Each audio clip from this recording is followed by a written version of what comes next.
Halo guys, Assalamualaikum warahmatullahi wabarakatuh. Kembali lagi bersama saya, Siva Anjani, mahasiswi dari Universitas Gunung Jati Kota Cirebon. Saya dari kelas 2L Konsentrasi Manajemen SDM dengan nomor NPM 12102026. Nah, di sini saya akan mempresentasikan dan menjelaskan kembali materi selanjutnya di tatap muka yang ke-14 dengan materi memperbaiki kompetensi. Nah, untuk kalian yang ingin mengetahui bagaimana sih cara memperbaiki kompetensi itu, tolong disimak videonya sampai habis ya guys. Dadah.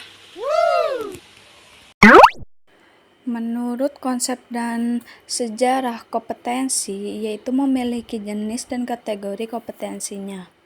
Menurut Michelle Armstrong, pada tahun 1994, bahwa kompetensi yaitu apa yang orang bawa pada suatu pekerjaan dalam bentuk tipe dan tingkat perilaku yang berbeda. Dan juga menurut Margaret Dale, pada tahun 2003, bahwa kompetensi itu menggambarkan dasar pengetahuan dan standar kinerja yang dipersyaratkan agar berhasil menyelesaikan pekerjaan atau memegang suatu jabatan. Nah, dalam komponen kompetensinya itu ada motivasi, bahwa motivasi itu menggerakkan atau mengarahkan dan menyeleksi perilaku terhadap tujuan kegiatan tertentu. Terus ada traits, yaitu karakteristik fisik dan respon konsisten terhadap berbagai situasi atau informasi. Lalu ada self-concept, yaitu sikap, nilai, dan citra dari seseorang. Ada knowledge, yaitu pengetahuan atau informasi seseorang dalam bidang spesifik tertentu. Yang terakhir ada skill, yaitu kemampuan untuk melaksanakan tugas fisik tertentu atau tugas mental tertentu. Perlunya kompetensi itu harus diperbaiki karena adanya determinan yang mempengaruhi atau membentuk kompetensi. Yaitu yang pertama ada kepercayaan dan nilai, bahwa kepercayaan dan nilai seseorang terhadap sesuatu sangat berpengaruh terhadap sikap dan perilaku seseorang. Lalu ada keahlian atau keterampilan, bahwa ini memegang peran yang penting dalam membentuk kompetensi. Ada pengalaman, merupakan elemen penting dalam membentuk penguasaan kompetensi seseorang terhadap tugas. Lalu ada karakteristik personal, seseorang turut berpengaruh terhadap kompetensi seseorang. Itu ada motivasi, bahwa motivasi seseorang terhadap suatu pekerjaan, aktivitas akan berpengaruh terhadap hasil yang dicapai. Ada juga isu emosional, yaitu hambatan dan blok emosional sering membatasi penguasaan kompetensi. Dan yang terakhir ada kapasitas intelektual, seseorang akan berpengaruh terhadap penguasaan kompetensi. Nah, selanjutnya ada 3 tingkatan perbaikan kompetensi.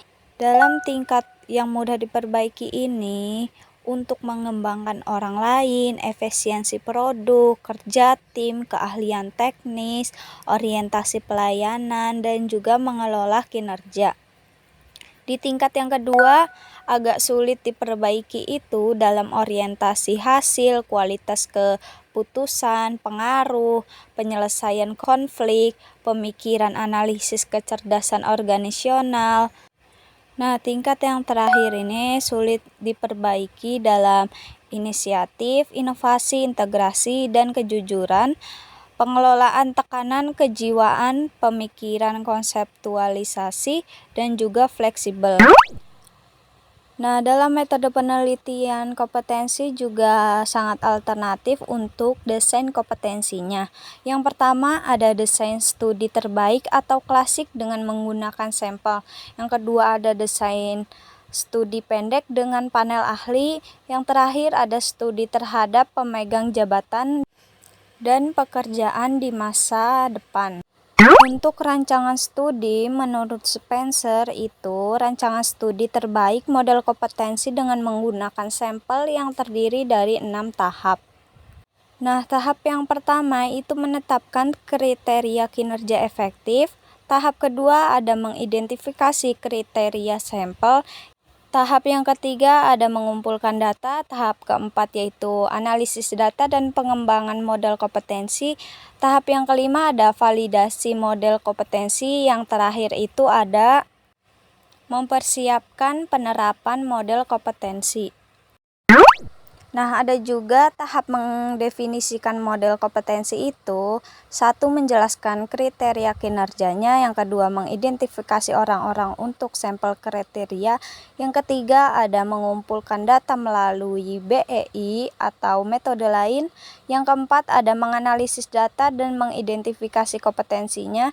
Yang kelima, ada mengesahkan model kompetensi. Yang keenam, ada mendesain aplikasi. Nah, cukup segitu saja materi yang saya sampaikan tentang bagaimana memperbaiki kompetensi. Kurang lebihnya mohon maaf jika ada kata-kata atau pemahaman yang kurang dipahami oleh kalian. Wassalamualaikum warahmatullahi wabarakatuh. Bye-bye guys.